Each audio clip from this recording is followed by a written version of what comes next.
देशभरात 7 महिन्यांच्या माकडाचा व्हिडिओ सध्या तुफान व्हायरल होतोय।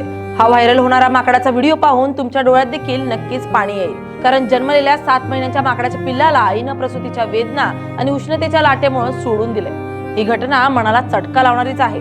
आई काही क्षणासाठी डोळ्याआड झाली की लहान लेकरू रडून रडून घर डोक्यावर घेतं। तसंच हे माकडाचं पिल्लू आई विना हवालदिल झालंय, सैरभैर झालंय। या पिल्लाचा एकटेपणा कमी करण्यासाठी आणि त्याला तणावातून बाहेर काढण्यासाठी प्राणी संग्रहालयाने नामी युक्ती शोधली। झूच्या कर्मचाऱ्यांनी चक्क एक बाहुली या माकडाला दिली आणि ही युक्ती कामी आली, कारण पिल्लाचा या बाहुलीवरच जीव जडला।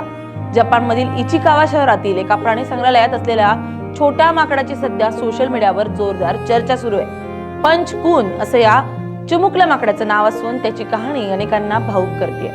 माकडाच्या पिल्लाचा एक हृदयस्पर्शी व्हिडिओ सोशल मीडियावर वेगाने व्हायरल होतोय।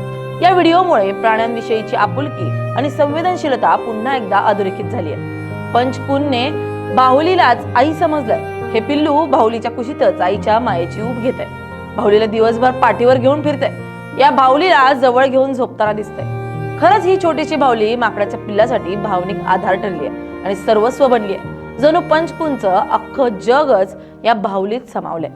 ही हृदयस्पर्शी कहाणी जगभरातील लोकांच्या हृदयाला भिडली आहे। या छोट्याशा पिल्लाला पाहण्यासाठी झू मध्ये पर्यटकांची गर्दी वाढली आहे। यावरून आपल्याला काय समजतं, तर माणूस असो किंवा प्राणी, आईशिवाय त्याचं जीवन अधुरच आहे। आईची माया कोणी देऊ शकत नाही। आईसारखं दैवत या जगतावर नाही। तिच्या प्रेमाची ऊब ज्याला मिळते तो भाग्यवानच। आता हे माकडाचं पिल्लू जेव्हा मोठं होईल तेव्हा या बाहुल्याबरोबर त्याचं नातं कसं असेल याची उत्सुकता सर्वांनाच असेल।